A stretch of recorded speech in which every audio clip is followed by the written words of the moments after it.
G'day, Cam here. Let's get straight into it. One of the biggest traps in any investigation is hindsight. Beautiful little trick, that one. Incident happens, outcome's ugly, everyone suddenly becomes a genius. Should have seen it. Shouldn't have done that. Obviously unsafe. Yeah, obviously. After the bloke's in hospital, the vehicle's on its roof, or the process has gone pear-shaped. That's the problem. Once we know the ending, we start judging the decision as if the ending was visible at the start. But that's not how real work happens. People don't work with the final report in their back pocket. They work with partial information, time pressure, habits, noisy environments, awkward gear, and whatever nonsense the system serves up that day. I've seen this 1,000 times. A driver rolls a light vehicle on a wet, unsealed road, and people say, "Well, he shouldn't have been speeding." Maybe. But if you stop there, you've learnt bugger all. What did the driver know at the time? What were the road conditions? Had there been heavy rain? Was the road alert process any good? Was there a proper journey management plan? Was the driver competent for that route? Was there active feedback in the vehicle systems, or just a passive little gadget everyone ignored? See the difference? Same with the level crossing example. If all you say is, "The road train driver ran the lights," you've treated the symptom and called yourself clever. The 5 whys material is very clear on this sort of thing. If you only discover who did what, you're not treating the cause. You're just pointing at the smoke and ignoring the fire. A good investigator has to separate outcome from decision context. That means asking, what made sense to the person then, not what offends us now? The safety whys material bangs on about this in a good way. Gather facts, validate as fact, don't jump to conclusions. Don't judge. Don't get flippant. That's not just politeness, that's method. And here's the uncomfortable bit. Behaviour usually looks reasonable to the person doing it. Not always noble, not always textbook, but usually understandable. A worker takes a shortcut because the proper method is clunky, the supervisor's busy, the gear's not there, and they've seen the shortcut work 50 times. That's not me defending it. That's me saying if you want to prevent recurrence, you've got to understand why it was attractive in the first place. Because "don't do dumb stuff again" isn't exactly a world-class control, is it? If your recommendation could fit on a fridge magnet, chances are your investigation's too shallow.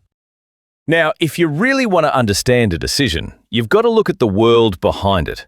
Pressure, workload, habit, unclear procedures, missing gear, mixed messages, system gaps.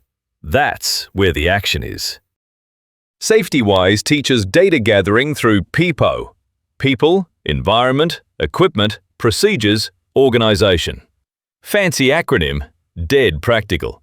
It stops you fixating on the poor mug at the sharp end and makes you look wider. Who was involved? What were the conditions? What was the equipment like? What procedures existed, if any? And what was going on organisationally? Planning, communication, training, contractor management, all that jazz. Take that workshop example from the lead workbook. Mechanic welding a fuel tank. Vehicle held up with a forklift and a bit of steel because the jacks are busy. Horrible. Easy to say, operator error. But hang on. Workshop full, production pressure, no spare vehicle, supervisor wanting the job done, rented equipment floating around, dodgy support, no JSA, ineffective supervision. Suddenly the dumb decision starts looking less like isolated stupidity and more like a system that quietly trained people to improvise. That's what humans do. We adapt to get the job done. If the system is awkward, people find workarounds. If the formal process is too slow, too vague, or not available, work as done starts drifting away from work as imagined, bit by bit. Then one day, everyone acts shocked when the shortcut bites back.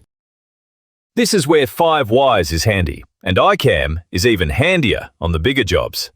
5 whys is simple. Ask why an event happened, then ask why the condition existed, and keep going until you hit a control point, something beyond control, or you need more data.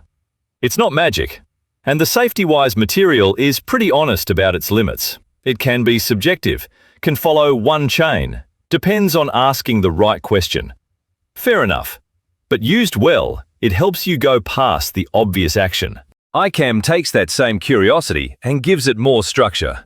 Instead of stopping at "the operator did X," you sort findings into absent or failed defenses, individual or team actions, task or environmental conditions, and organizational factors. That matters because a missing defense is different from a rushed decision, which is different again from poor planning or lousy training. And when you're interviewing people, same deal. Don't go in like a prosecutor with a torch under your chin. The witness guidance is clear. Interview as soon as practical, build rapport, use free recall, open questions, active listening, paraphrasing. Don't load the question. Don't shove jargon down their throat. Don't assume memory is a CCTV recording. Human memory is fallible, malleable, messy as a ute tray. So if you bully a witness into your preferred story, congrats. You've just contaminated your own evidence. Where was I going with that? Oh, right. Sensible choices can go wrong under pressure. And if you don't investigate the pressure, you'll just keep getting the same choice in a different hat. So what does a good investigation actually sound like? It sounds less like "who stuffed up" and more like "what made that action make sense at the time?" That's the question. That's the gold. You still establish facts. Absolutely. Safety-wise is crystal clear on that. Use validated information, preserve data, cross-check it, build a timeline, distinguish contributing from non-contributing factors. Facts first. Opinions can wait outside in the ute. Then you analyze, not moralize. You identify the point where control was lost, the key events, the conditions around them, and the organizational factors sitting underneath. Maybe it's training, maybe procedures, maybe communication, maybe management of change, maybe incompatible goals, production on one hand, safety on the other, and workers stuck in the middle copping both. These things sit there quietly for ages, then line up on the wrong day, and bang, incident. And once you see it that way, recommendations change. You stop writing fluffy nonsense like "retrain workers to follow procedure" every time the wheels fall off. Instead, you ask whether the procedure was available, suitable, validated, understood, supervised, and workable under real conditions. You look at controls using the hierarchy properly, eliminate if you can, engineer if you can't, and don't pretend a laminated poster is the second coming. Administrative controls have their place, but let's not act like a toolbox talk can outmuscle a rotten system. It can't. The blunt reminder here is this: learning comes from understanding, not judging. If all you do is brand someone careless, you might satisfy the angry mob for 5 minutes, but you won't strengthen the system. And if you don't strengthen the system, you're just waiting for the next poor bastard to make the same bad decision in the same bad context. That's why hindsight is so dangerous. It gives you confidence without understanding. And confidence without understanding is how shallow investigations get written, signed off, and filed away, while the risk stays right where it was.